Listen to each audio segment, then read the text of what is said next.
Hi, I'm Dr. Paul. Welcome back to Online Chiropractic Marketing Systems, and we're talking about the Personal Injury Attorney Marketing Program. And the concept we're going to talk about here is the relationship of the bell curve to the components of advertising and sales relative to personal injury attorney marketing. Now, if you recall, there were several steps, whether you're talking about advertising or sales, which segment you want to actually apply, whether it's on the left or the right side of the S-curve.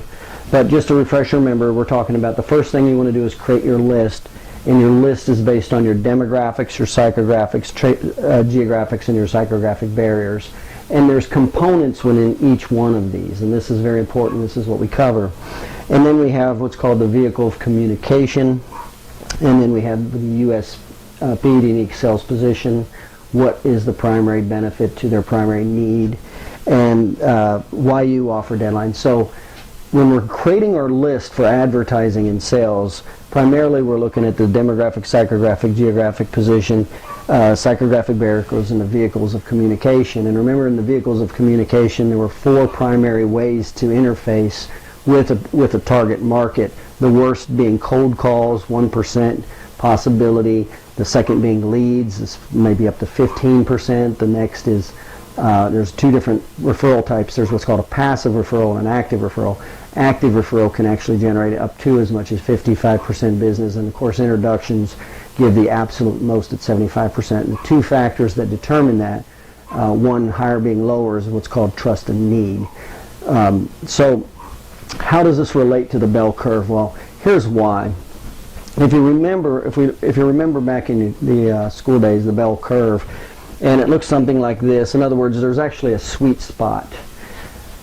And it goes along the lines of Pareto's law of economics. And if you remember, that's the 80-20 law. And a lot of times I describe it as the 18-17, 3%. In other words, you can segment the market. You can segment it, infinitum if you want. But where's the largest clusters? Well, the largest clusters in any market is the 80%. That's the segment, and the next segment is 17%, and the next segment is 3%. And depending on what you're referencing is what that means.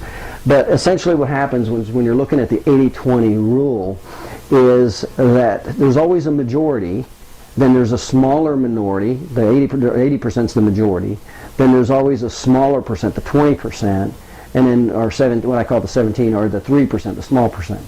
So if you look at the bell curve and you're looking at the sweet spot of the 80-20 rule, we need to pay attention to how does this relate to each one of these categories. In other words, when you're reverse engineering, because you want to find absolutely the optimal situation for each of these categories, the demographics, the psychographics, the geographic, all of these categories you want to be aware of and pay attention when you're doing sales or advertising to personal injury attorneys relative to that target market. So all we're saying is there is a rule. In other words, it's not linear. In other words, not all of these issues carry the same weight or have the same quantity or quality. It doesn't work that way. It goes along the lines of a bell curve, and so you have to be aware of the 80-20 rule as it relates to the bell curve. And the further you go way off center from the bell curve, and all I did is I just sliced it up here. Let's say this is the personal injury attorney market, and it doesn't matter what category we're talking about. In any market you're looking at, there's always a sweet spot, or the majority of people purchasing that product or service. So that's the sweet spot in the middle. And then the further you go off to the side, the smaller that segment gets. Okay? Now, depending on your product or service, especially if it's a proximity-based product like personal injury attorneys versus the internet, the limiting factor here is when you start getting off too far to the side and you start going after real small slivers, the limiting factor is proximity. In other words, in a certain geographic area, people go to buy their products and services based on proximity, and that's certainly true with personal injury attorneys and their clients and referrals. So the problem is the further you deviate from the sweet spot in your advertising, then the smaller the market becomes, not because there's not that many in that geographic, or not that many in the market in total, but in your geographic range of draw, there is definitely limitations. So where you see on the internet, it's a whole other story because you're not confined by geographic boundaries. So you can deal in a very, very small segment in a particular topic on the internet. And it might be an absolutely small sliver of any particular S-curve in any particular category. And there may only be one or two particular customers within a 10-mile radius. And in a typical brick and mortar business, a lot of times depending on what that product or service is, that wouldn't be enough to sustain the business. But since you're dealing worldwide on the internet and you're not limited by geographics, one or two people one person in a 10-mile radius gets to be a lot of people that have access to the internet. Well, that's not the case with personal injury attorneys and personal injury and chiropractic practice. You are limited by your geographic radius of draw. So the further you get away from this sweet spot, the less likelihood you're going to get business, okay? So apply this to each of these segments. In other words, when we're doing a demographic analysis of who to target for our personal injury attorneys, and we're looking at the components of a demographic analysis, well, you're going to have there's going to be a majority that fit in a particular category, whether it's number of offices, employees, location, gross revenue, things like that. Those are some demographic type of profiles versus some very small sliver components, okay? So same with psychographic analysis. The lifestyles, attitudes, and beliefs. Well, there's going to be certain lifestyles, attitudes, and beliefs that form the majority. In other words, the probability versus the possibility. Because remember, we don't want to pay attention to the possibilities because that segment of the market is too small, generally speaking, because of the segment and slice is too small based on proximity. So the same goes with geographics. You want to, as soon as you deviate from a certain geographic draw based on your population, you're going to see the potential market significantly reduce. So you want to pay attention when you're creating your list to the rules of geographics relative to forming your list. And we cover all these. Same with your psychographic barriers. You know, there's always the mainstream, and then there's some things that are less and less and less significant. So you definitely want to pay attention to the mainstream psychographic barriers as it relates to forming your list, because that's the highest probability.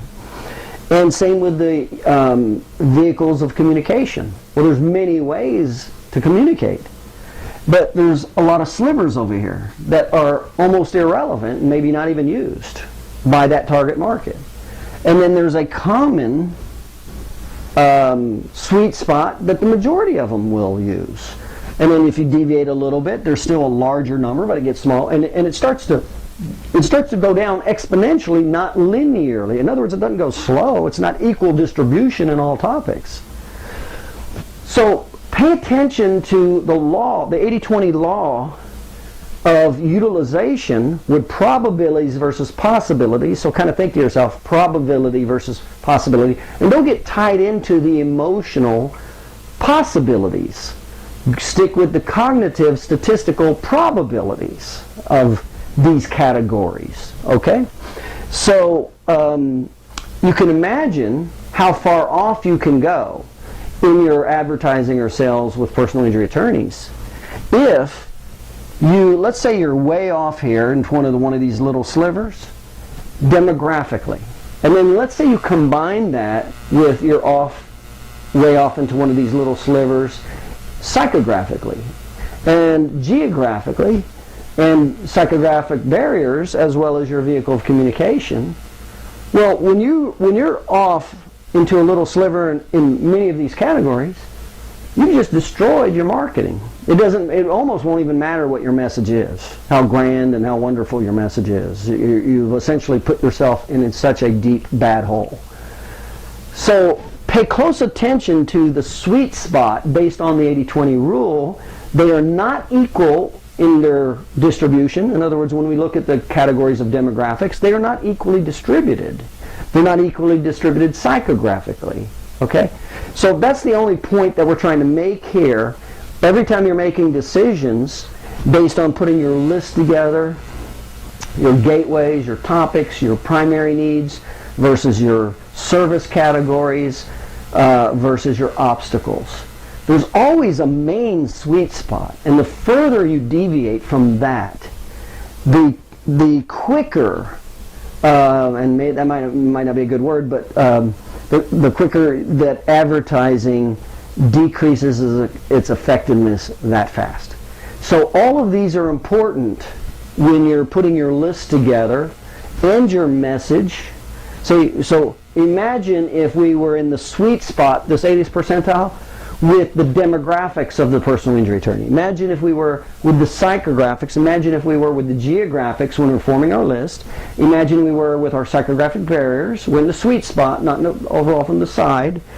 Imagine if we're using the vehicle of communication is the sweet spot, okay? Not these peripheral categories.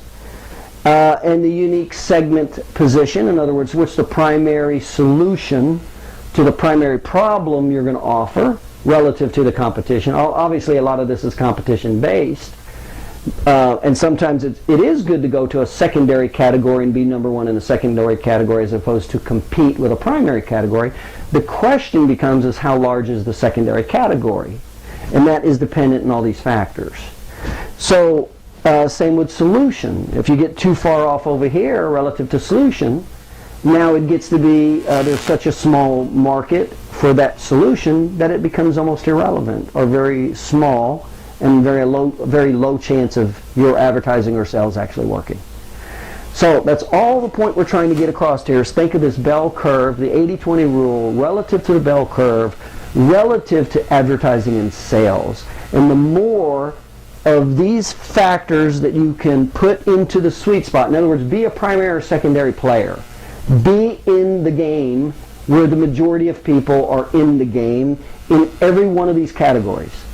That will definitely increase your likelihood of your advertising or sales or advertising and sales working way better. Okay? All right, so that's the point we just wanted to get across. I'm Dr. Paul with Online Chiropractic Marketing Systems, and that was the section with personal injury attorney marketing relative to paying attention to the bell curve as it relates to every category. Okay, we'll see you on the next section. You take care.